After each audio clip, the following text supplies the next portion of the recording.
Assalamualaikum warahmatullahi wabarakatuh dan salam sejahtera. So kita akan sambung dengan kita punya magic events for current non-current asset. Okay, so kita akan sambung lagi depreciation, tapi kali ini depreciation kita menggunakan kaedah reducing balance dan menggunakan yearly basis. Okay, so ini soalannya. So normally in the questions, the question will state one depreciation rate. Dia akan bagi like 40% like that. If the question tak ada mention any rate, you have to calculate. Dia ada satu lagi special formula, tapi saya takkan cover di sini. Okay, nanti kita akan cerita di waktu yang lain. Tapi jangan risaulah, soalannya senang, biasanya dia bagi rate 40% macam tu. Okay, so kita gunakan soalan ini untuk jawab how to calculate depreciation expense for 2019. Okay, perhatikan ya, dia beri nilai, dia beri tahun di mana mesin itu dibeli. Mesin itu telah dibeli pada tahun 2016. Okey, sekarang kamu tengok disebabkan dia start daripada 2016, calculation dia lebih complicated. So kita akan gunakan formula. Okey, macam mana formula dia? Formula dia lain sikit daripada straight line method.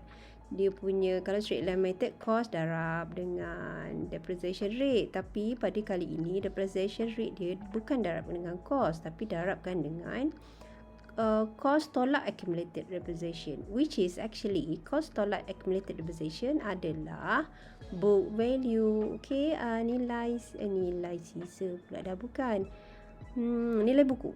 Okay, so in order to do this, we have to prepare one schedule, right? Macam satu jadual kena buat, sebab dia ada continuous calculation. So we will start with the year of the purchase of the machine. Okay, tahun machine itu dibeli pada tahun 2016. So kita akan gunakan formula ini. Depreciation rate darab cost tolak accumulated depreciation, and please be noted that the cost for the machine is 50,000 and the depreciation rate is 40%. So we calculate first for the first year 2016. Okay, kita gantilah. Okay, tapi jangan lupa tadi saya dah kata cost tolak accumulated depreciation is actually the book value. So and at the first time, pada tahun pertama, book value akan sama dengan cost. Okay, kerana you don't have accumulated depreciation for that certain machine. So 40% times 50. Kalau sini saya tunjuk contoh kita cari book value, tapi book value tak ada untuk first year. So cost sama juga dengan book value lah. Okay, so kita akan terus darabkan 40% dengan 50,000. So you will get tekan-tekan calculator, berapa nombor dia tu? Kita dapat 20,000. So 20,000 is the depreciation expense for 2016. And that number will go to accumulated depreciation, juga dikenali sebagai accumulated depreciation for that year, right? Okay, now how to calculate the book value? Remember, the formula for book value is cost minus accumulated depreciation. So you minus cost and accumulated depreciation, then you will get that number. So the number is 30,000. So you bawa lah ke table yang tunjukkan book value dekat kolom book value. Okay, so now we finish for 2016. Then next we move to 2017. So same goes for 2017. We will be using the 40%, but then because the formula is using the book value, then you have to times with the book value. Remember, we already calculated book value from the first row 2016. So kita ambil saja nombor 30,000 dan kita bawa ke kiraan depreciation expense. Okay, so akhirnya you tekan calculator, you dapatlah 12,000. Okay, so that 12,000 is the depreciation expense for 2017. And later, the accumulated depreciation itu, susuk nilai terkumpulnya akan berkumpul. Dia terkumpul daripada yang lama, okay, previous accumulated depreciation, and you will plus with the current depreciation. So in this case, you have to combine the 20,000 and 12,000. Then you will get new number for your accumulated depreciation. So you bring the 32,000 as accumulated depreciation for the 2017 dekat column dia lah. Okay, and then you will do the same thing to calculate the book value. How to calculate the book value? So the cost minus the accumulated depreciation. And remember, we have new accumulated depreciation for this year. So we will be using that number, and then you will get new number for book value. That is 18,000 for this year. Okay, you will be doing the same thing like what you did in year 2017. You buat benda yang sama, you darab dengan book value, and then you dapat depreciation for 2018, and then you have to plus both accumulated depreciation 2000 dengan depreciation expense for that year. You will get new accumulated depreciation. Okay, and then you akan buat you akan minus accumulated depreciation with the cost. You will get the new book value for 2018. Okay, terbengah aja kan. Okay, sebab reducing balance ni you tak ada cara lain. If the question wants you for the certain year, you have to calculate from the beginning until the year yang dia nak. Okay, now tengok, kita nak kira 2019 tapi something, ada sesuatu benda yang you kena buat pada 2019. Apa tu? Dia kata different approach. We have to do this. Pada tahun keempat, iaitu pada tahun soalan to meter depreciation expense, is the last year of the useful life. Pada tahun terakhir company tu guna mesin tu. Okay, so dia kata pada 2019, if you still remember, you patah balik dekat soalan. You patah balik dekat soalan. Shopee pula bunyi, minta maaf. Okay, you patah balik dekat soalan tu, you tengok your residual value is the last value for that machine.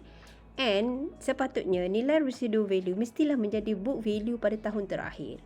So apa yang kita akan buat ialah kita akan buat kerja backward. Okay, the residual value 7,000 kita akan letakkan dulu. Okay, see, dia cakap macam ni kan, dia ulang benda yang sama tu dengan apa yang saya cakap. Kamu akan tulis 7,000 nombor book value itu pada book value dulu. Okay, kerja kita akan backward. So in order to get 7,000, you must get accumulated depreciation. Getting from 7,000 tu, okay, caranya ialah you akan reverse backward. Macam mana reverse backward tu? Kita akan tolak. Okay, adjusted accumulated depreciation caranya ialah cost tolakkan dengan residual value.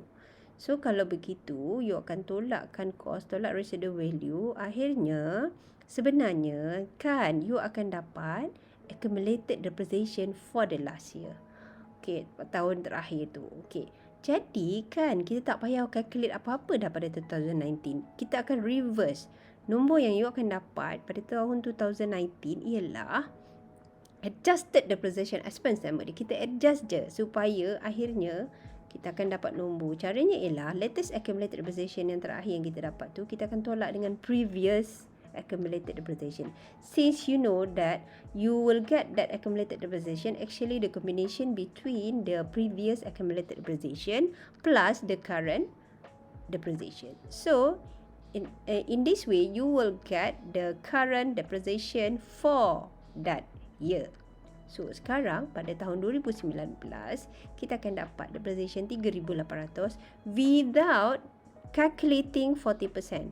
Because if you do the calculation 40% times book value before, you won't get 7,000 at the end. Okay, our target is to get the 7,000 book value at the end of 2019 because it's stated in the question that book value is the last value for the machine. Okay, so this is the quite critical part in calculation reducing balance. Okay, this part you kena ulang banyak kali, tengok macam mana cara dia dapatkan nombor. Okay, so that's it. So this is the depreciation expense for 2019. Okay, tarik nafas, then kita akan sambung reducing balance for monthly basis pula. Sebab tadi yearly, okey, dia akan jadi lebih sukar. Untuk memudahkan pemahaman kamu, kita tak nak pening-pening kepala. I give you another new question, tidak berkaitan dengan soalan tadi. Katakan contoh, dia kata ada beli satu mesin, tapi dia ada bagi tarikh 1st May of 2019 masa dia beli. Okay, compared to the previous question, the question never, dia tak sebut pun tarikh mana dia beli kan. Okay, so walaupun tidak dinyatakan reducing balance menggunakan monthly basis kan, tapi we will assume this company using monthly basis for this question because the purchase of the machine stated very specific on the 1st May of 2019. Okay, so how do we calculate? If the question asks you to calculate the depreciation expense for 2021, okay, so kita kira macam biasa, kita pakai depreciation rate, cost apa semua tu. Okay, in this case the rate 25% times cost and minus accumulated depreciation, because why 0? Because this is the first year of calculation for 2019, tak ada lagi accumulated depreciation, so kosong. So this is the calculation. So you will get 23,750 for 2019. Okay, alright. Okay, tapi kan tadi kita dah perasan, so kita beli mesin on the 1st May of 2019. So we have to consider now whether in dekat bulan Mei tu kita consider tak satu bulan depreciation. In this case, kita tengok tarikh. Tarikhnya ialah 1st sampai 15 Mei. Okay, in this case, if you refer to the monthly basis, we will charge for the May 1 month depreciation. Because kalau kita kira saja more than 15 days bulan Mei kita guna barang tu, mesin tu. Okay, so we will include May in calculation. So we start with May, June, July, August, September, October, November and December. So this is totalnya adalah, cuba kira tu 8 bulan. So next kita akan make sure that 23,750 actually for only 8 months. So recalculate again, then you will get 15,833. So after getting that number, you will bring that number to the schedule, right? Jadual tadi kita buat baru, kita start with 2019, and the more complicated calculation just now, we transfer the number to the first row of the 2019 punya row. Okay, then you continue calculate like what we did just now in yearly basis. Okay, so how to get the first accumulated depreciation is actually coming from the depreciation expense for the current year. Okay, so to get the book value for the 2019, you calculate cost minus accumulated depreciation. So you will get a 79,167. I really hope that this number is correct. I buat seorang-seorang, tak ada orang check. Kalau salah, bagi tahu Okay, please comment below, right? Okay, so next we continue for 2020. Alright, sekarang for 2020, kita tak ada isu pasal bulan kerana kita confirm guna 1 tahun. Sebab kita the question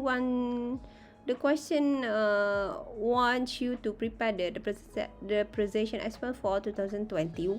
So for 2020 confirm cukup setahun. Jadi you tak payah fikirlah bulan-bulan tu. Now next you calculate accumulated depreciation. Like what you did just now, you akan combine the previous accumulated depreciation with the current depreciation expense, then you will get that number lah. And then you calculate book value, cost dollar accumulated depreciation, then you will get book value for 2020. Okay, so we will be using 2021, we will be using 25% times the latest book value, which is 59,375. Then you will get new number for the depreciation expense for that year. And then so actually you can stop here because the question asks you 2021 kan. Okay, But then tak cantik lah jadual tu, tak cukup sifat. Okay, you continue lah tambah. You tambah lah accumulated depreciation dengan current depreciation. So you dapat accumulated for that year. Okay. Then you bring to that column, and then the last one you calculate book value. Book value is cost minus accumulated depreciation. Okay, so then you will get that number. 44,531. This one is for book value for 2021. Okay. Actually, for this question, dia tak minta sampai tahun akhir. Okay, kalau sampai tahun akhir, dia kena letak residual value dekat book value punya column tu. Yang tu you get back to the minutes before yang saya tunjuk tadi, yang tu you kena buat cara backward tau. Okay, yang ni tak ada tunjuk cara backward because 2021 is not the last year for that asset with you.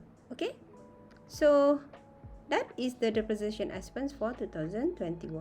If the question wants you to prepare the journal, then you have to bring these depreciation expense to journal, and then so on and so on. Okay, so that is all. Itu saja untuk depreciation using the reducing balance. Nampak macam senang, tapi actually dia akan jadi complicated bila bercampur-campur aset, bercampur-campur tahun dan sebagainya. I really hope that you can you boleh dapat tangkap idea ni dulu. Okay, and don't worry, slowly you akan ulang balik video ni and dapat understanding yang bagus lah. Alright, okay, so kita jumpa lagi for the next video. Assalamualaikum.